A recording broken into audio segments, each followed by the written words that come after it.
Hello and welcome back. This is Ron, This is Harry. and we are moving on to our second episode of Hats Off. So, our first movie that we are going to be talking about is The Little Mermaid. A classic. Of course it is. So, I love The Little Mermaid. It made me very happy. She's probably my second favorite princess. Yeah, same actually. I don't know if we have the same first princess though. Okay, so a little background on this one. The Little Mermaid was set in the mid-1800s in Denmark. It was based on a story by Hans Christian Andersen, which that one's actually pretty fairly common knowledge, I feel like. I really am not familiar with the original stories of Disney, so the origins. I'm interested. I know that they're a lot darker, but I'm kind of interested.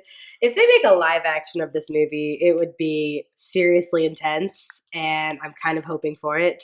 But the effects would have to be on point. Oh, they would have to be amazing. Yeah. Like, if we just get some Sims on there, I'm going to be very upset. Okay, it was released November 13th in 1989.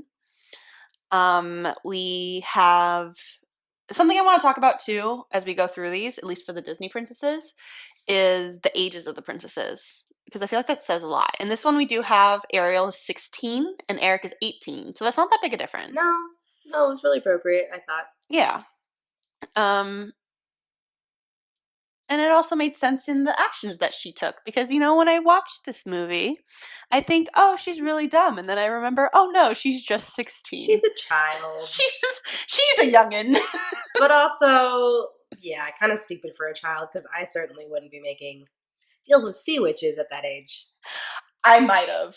No lie. Out of pure desperation, I was not happy in high school. If it could have gotten me somewhere better, if it was the deal was you sign your soul away and you get to go to Hogwarts, I might have made that deal. Okay, sure. For a boy? No, not for a boy. Not for a boy. I can't. Well, I don't know. I don't really imagine that most 16-year-olds are boy obsessed at that age, because I wasn't. But yeah, but that's kind of the stereotype of teenage girls, I feel like, at this point, is that they're just obsessed with boys as teenagers. Classic Disney stereotyping. Oh, yeah, 100%. Is all 16-year-old girls can think about as boys, clearly. Yeah. And all they want is true love. No other ambition. To be fair to her, too, she wanted to go on land. Even before she met Eric, she wanted to be where the people are. Literally. On land, on Earth, she wanted legs. Right. It's just that then Eric came around and she was like, okay, now I have, more incentive.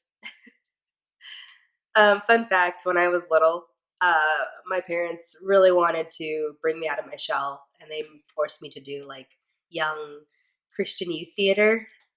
Very cringy. And I think we auditioned every single year. Aww. And at least, because my sister was younger too, so she wanted to do it up until a certain age, so I was auditioning with her. And the song I always sung was Part of Your World by Ariel. So I have a love-hate relationship with that song. It's a cute movie, but I hate that song. Yeah, that's fair. That's fair. Yeah. Anyways, the rest of the characters. Well, we can just dive right in. We don't have as much to talk about in the beginning as last time, because we kind of already established our roles and what we're going to be doing for the houses and whatever. So we can kind of just start talking about Ariel and what house I think she's in. Okay. You go first. Okay, she was flat out a Gryffindor to me. Really? Flat out. This bitch was again, she went and made a deal with the sea witch. She was like, I know this bitch is evil. I'm gonna go make a deal with her anyway. My father doesn't understand me. And I'm just gonna go and throw myself on land with no plan, no backup. Mm-hmm. Land people eat sea people. She was not thinking. That was a very common theme. That was a thing. Everything. About the whole, the kitchen scene. Oh, that was amazing. I was that. Wait a minute. Why does she want to go on land? This bitch is stupid. Yeah, she's dumb. She's real dumb. But, for me, it was rushing in, no plan, no anything like that. And she was very brave, to do it. She really was, but... Perhaps a little reckless? Perhaps a little reckless. Okay. Perhaps a little thoughtless. I was thinking, more naive and kind of just everything is greener on the other side. maybe trying to kind of put her into Hufflepuff, but I can see where you're coming from at Gryffindor, and I'm willing to accept that. Yeah. Here's the thing for me, the reason that she's not a Hufflepuff, because she does care about her friends, is that I didn't see her lift a finger through the whole thing. Like, she kind of, I mean, she was going out there, not in a negative sense, but just, she's a princess. She hasn't really worked hard for much. She saved the prince from drowning. She did save the prince from drowning. This is true. But she was more like reckless plans of action. I want immediate results rather than the Hufflepuff, like tried and true. Let me work hard. Let me, work for my goals. Instead, she was like, I just want an instant fix. Let me go to the Sea Witch. Okay, fair enough. All right, so Gryffindor it is. Gryffindor it is. Prince Eric. Well, okay. I wanted him to be in Gryffindor. I mean, same. There's no reason they can't both be in Gryffindor. I know. Yeah. I was my only other option for him was Ravenclaw, but he really does not put two and two together well in this movie. No. Stubborn. Very stubborn. Brave. He also dove over a ship to save a girl he didn't know. So, like, yes, brave. Yeah, I agree. And, he was definitely a breath of fresh air from the previous Disney princesses we reviewed. So I really liked him. Yeah. And, I have no problem with him being in Gryffindor, too. Okay. So, also Gryffindor.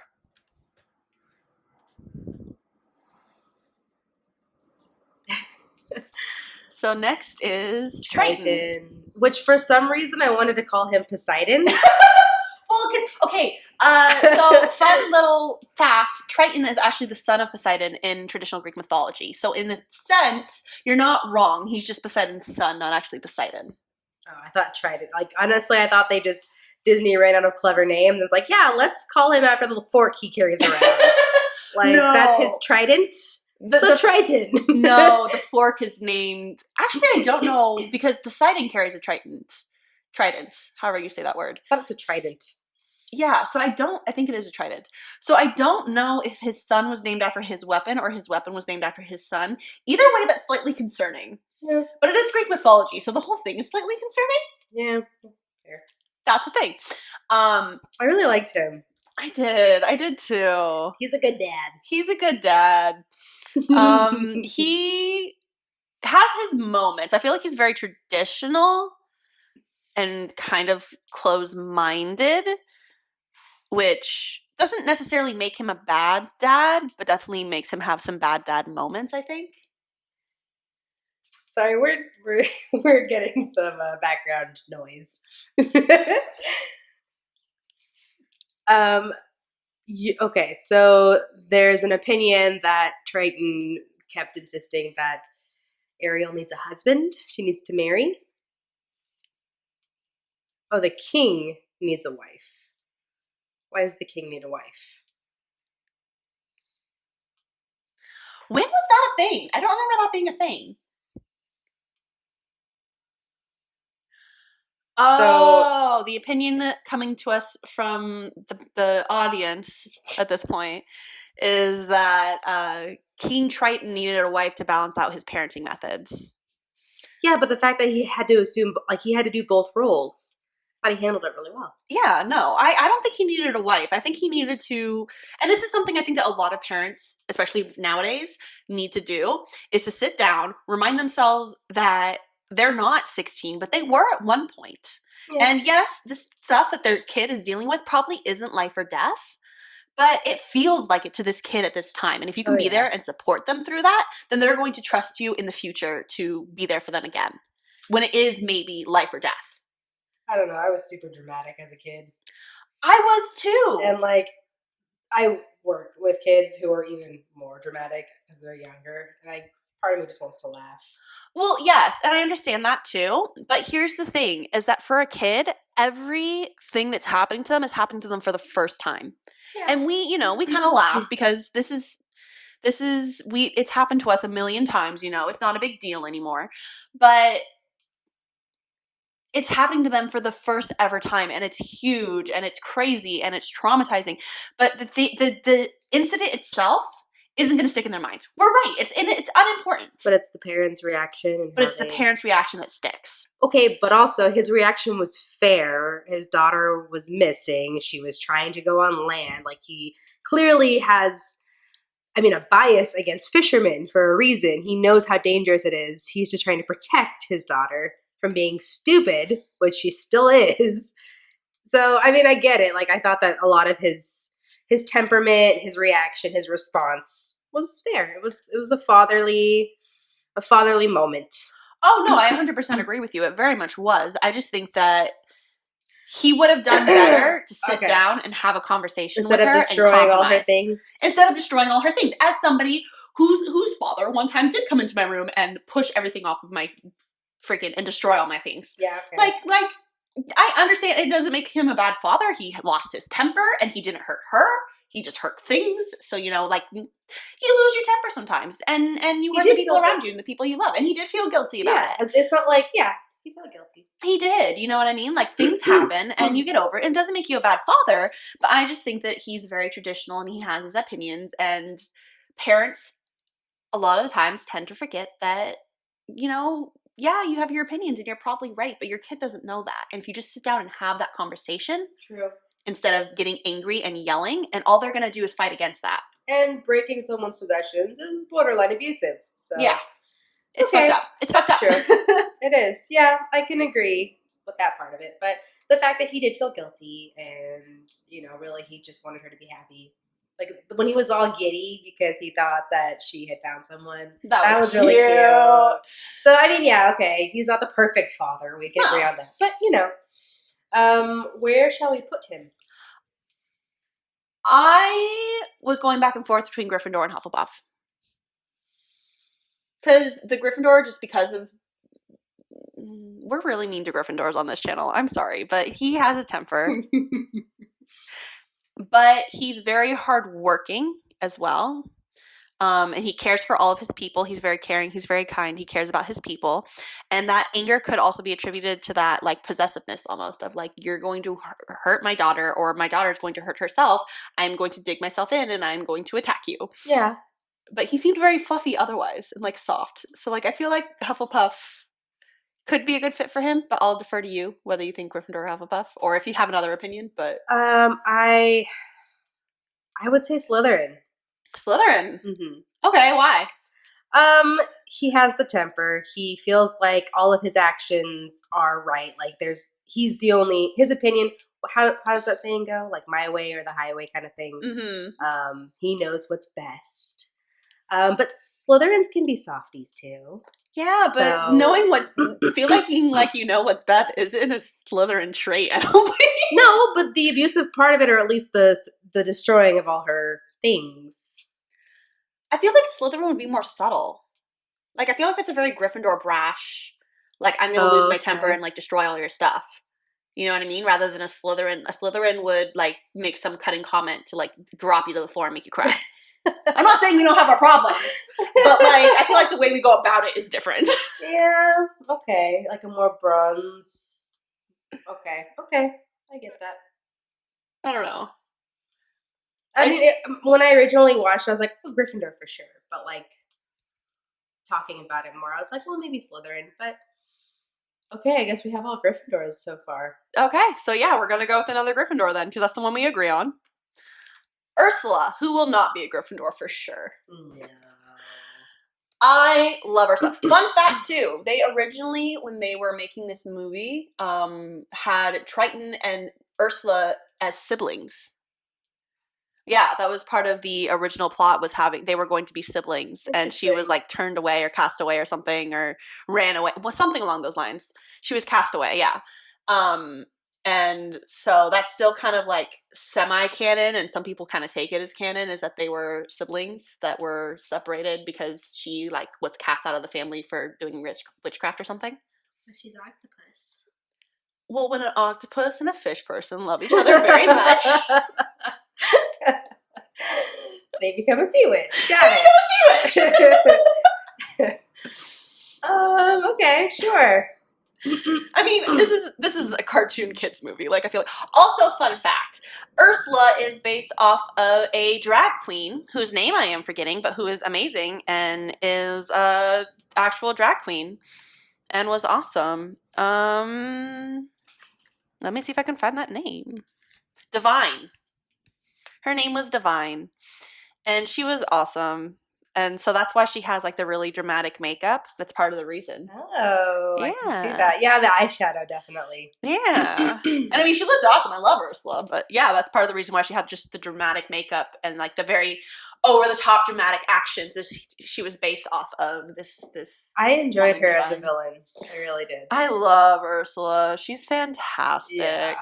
And I mean, one thing that I kind of don't remember watching it as a kid, but seeing it again as an adult, the scene where she takes down the ship.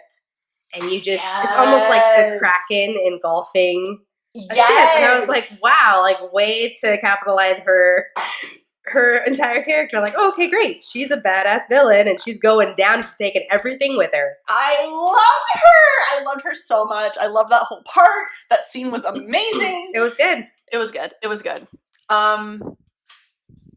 Again, this is one of those ones where you're just like, not all villains are Slytherins, but a good amount. And this is one of them. She's very manipulative. She was manipulative, absolutely. She could be a Ravenclaw gone bad, I feel like, just because she's like collecting all this knowledge, and then when she got turned away, if you go by that like background canon, then she turned evil.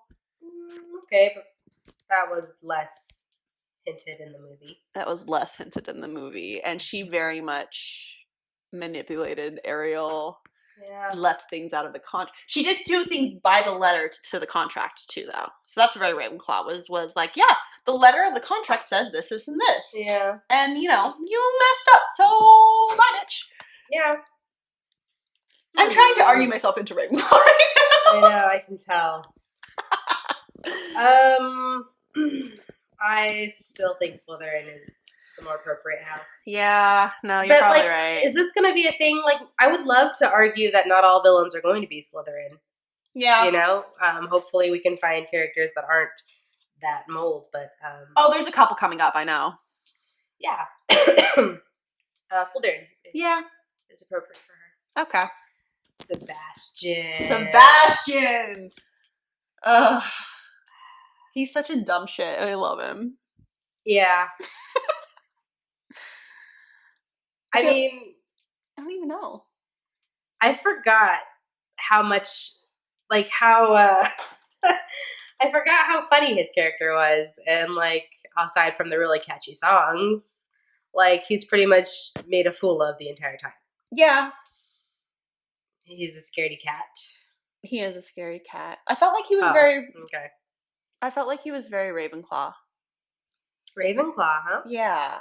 Not I didn't see him. He wasn't that smart to me, in my opinion.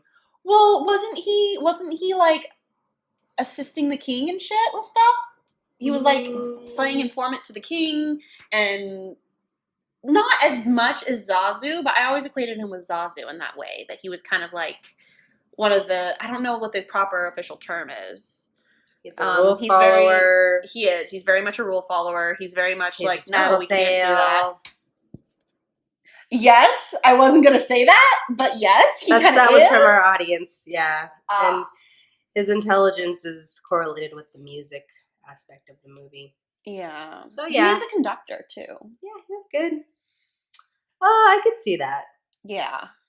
I felt Ravenclaw for Sebastian. He was also a big softie, like a total pushover. He was. Anyone can be a softie, though. That doesn't... But the fact that he was a pushover made me feel like more Hufflepuff.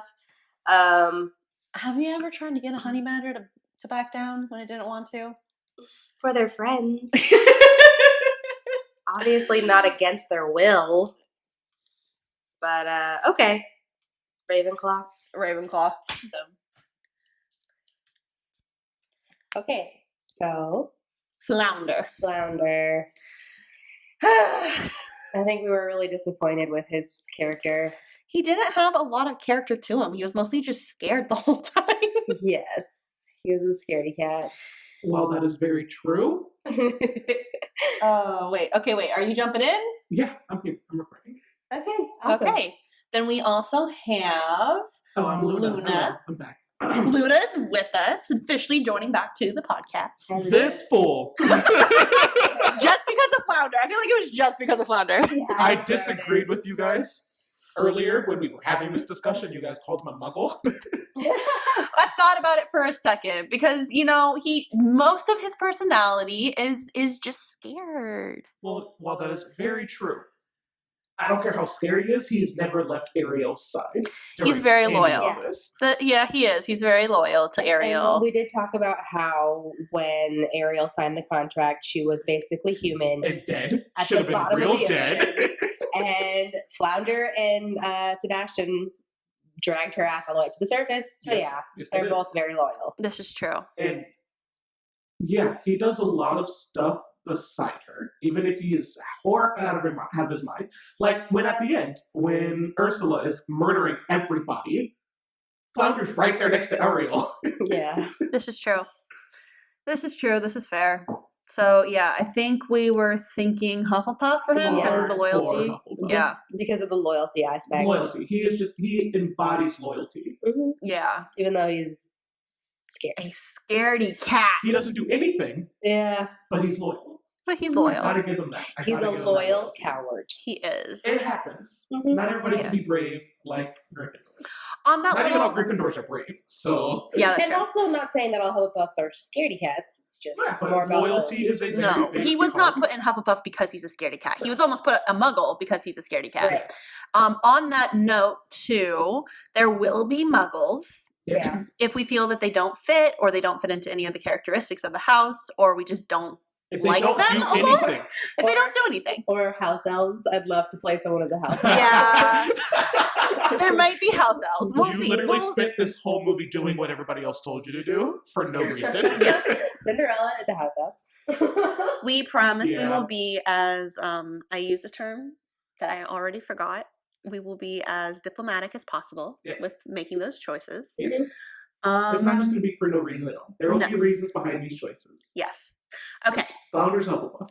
Yeah. we did And decide. last but not least for Scuttle. Scuttle. Scuttle, my guy. I don't love how dumb this dude is, but how he acts like the smartest person in the room. He's a lot. It's all about confidence. He's a lot. Take He's it so till you make it. confident. Everything he tells them is wrong. Right. But he's so confident, and I love it. I love it really so much. And he is. really doesn't. I mean, I don't know. He's at least above the surface. Like, he should be able to know how a fucking fork is used. But That's a great point. I agree. He's not smart. I don't, but he's not very confident. observant. He's very confident. No, he's not. Well, to be fair, he did pay off when it counts. He saw Ursula in the mirror Yeah. when she was in her human form and went and told them. So, I mean, he was able to, he came in the clutch. I will He did. say. He did. I don't know what a fork is, but hey, I know what a magic witch looks like in a mirror. Yeah. Well, that's probably not a good thing. Yeah. So he kind of made me think Arthur Weasley. So Yeah, for me, he was kind of a Gryffindor. Yeah, I went kind of Gryffindor where he collects a lot of stuff but doesn't know what any of it does. Yeah. Yeah, we love Arthur Weasley here. We do, but It's just he a really collected a tough lot look of for Arthur things. when he doesn't know anything about Muggle. It's his job, my guys. Yeah. It And he is. has a hobby of collecting Muggle artifacts. He should know what a telephone is. He should. I love my baby. He's not. The Weasleys have some tough looks, but they also have a lot of amazingness in them. This is just a really bad moment for the Weasleys. Yeah. But we love him anyway. But Yeah. yes, no, Scuttle I saw as a Gryffindor, Definitely mostly Gryffindor. for me Yeah. because he linked to Arthur Weasley. And, Arthur worked for the Ministry of Magic. He knew his shit on the wizard side of it. He He just did. didn't know anything about anything he, worked with. Yeah. He knew more than a lot of the purebloods. I will say that much. Oh, yeah, but The purebloods were purebloods- clueless. Purebloods were clueless and ignorant of their own making. This is true, and he He is pureblood, isn't he? he is pureblood. So he had a long way to go. And from what I heard from the books, at least, the the Muggle Studies classes weren't the greatest. Oh, of course not. And especially because his Muggle Studies class was, again, we forget that he is one of the older parents. Yes. He's been around. So he was like 40, 50 years ago, was at Hogwarts. Yep. Probably not the best courses. Nope. So yeah, no. Anyways, so that's side conversation. Back to point. Scuttle. It's an Gryffindor. important conversation to have when comparing this character to Arthur Weasley. It is. It is. Yeah, This yeah, is true. yeah. This is true. So Gryffindor. Gryffindor. So This is a Gryffindor. very Gryffindor heavy movie, I will say. It is.